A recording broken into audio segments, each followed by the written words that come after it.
Hi guys, welcome to my channel, Witchcraft Criminal History. How you doing today? Good, I hope. Well, we're going to continue our spell reading from this book, The Book of Crystal Spells by Amber Grant. Okay.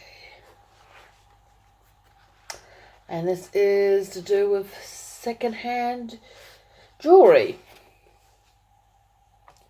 Okay, here we go. Cleansing secondhand jewelry.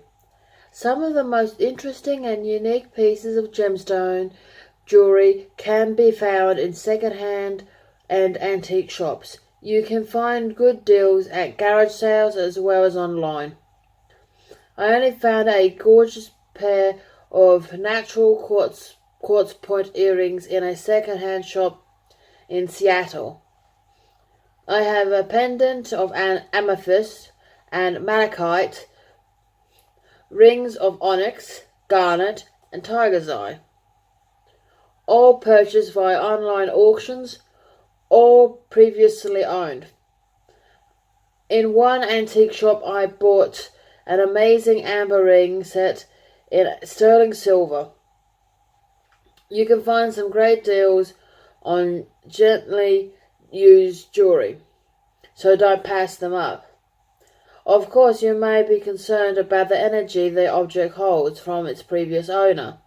This spell is intended to remove any lingering unwanted baggage. Cleansing ritual.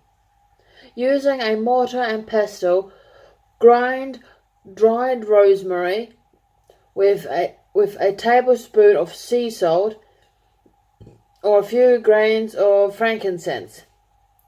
Let the items rest on the mixture for 24 hours. Visualize the piece being purified and belonging to you.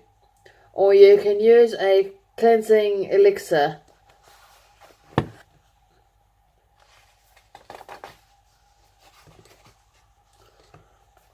Chant stone or stones, not new, but new to me. I now claim ownership of thee, clear of former energy for all of good, so mote it be. I'll just repeat that because I think I stuffed it up. Stones not new, but new to me. I now claim ownership of thee, clear of former energy, for good of all, so mote it be. Parting with a piece of magical jewelry. So what do you do if a piece of jewelry you own comes to have negativity it's associated with it? When a relationship breaks up, people often have mixed emotions about the symbolic jewelry that bound them together. This is true of marriages, engagements, friendships, and even covens. Some people simply can't bring themselves to part with a memory. They tuck away the item in a box, put the box in a drawer, and move on. For some people that's fine, especially if there are no hard feelings left in the relationship. But what if there were lingering feelings of negativity? What if you can't stand to even have the item in your home? I know someone who went through a situation like this.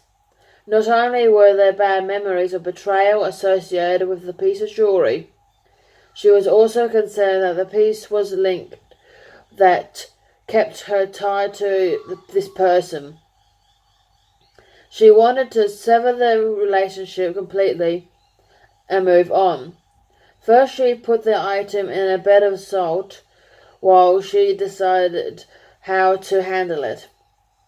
She went over various solutions, such as giving it away, burying it, or throwing it in the garbage. In the end, she cleansed the piece well and donated it to a store so it could be sold to someone else. She felt that this benefited everyone and didn't do any harm to the memory of her failed relationship. Once she was rid of the physical reminder, the healing began. If you feel you must part with a piece of jewelry, give it some time. Let the piece rest out of sight for a while. You may have more options than you realize. You can have metals melted down and stones reset. I know a married couple who each saved their rings from previous relationships and, as a symbol of their new love, had their rings melted down together. New rings were made from the gold and the diamonds were set in them. They only held on to these rings for many years before making this decision, and only created rings that were not their wedding rings, only for general wear. Nevertheless, it was a deep symbolic way of recycling the material. A special piece could become a family heirloom, passed along from person to person. A ring from a relationship that didn't work out could be given to a relative for a new relationship.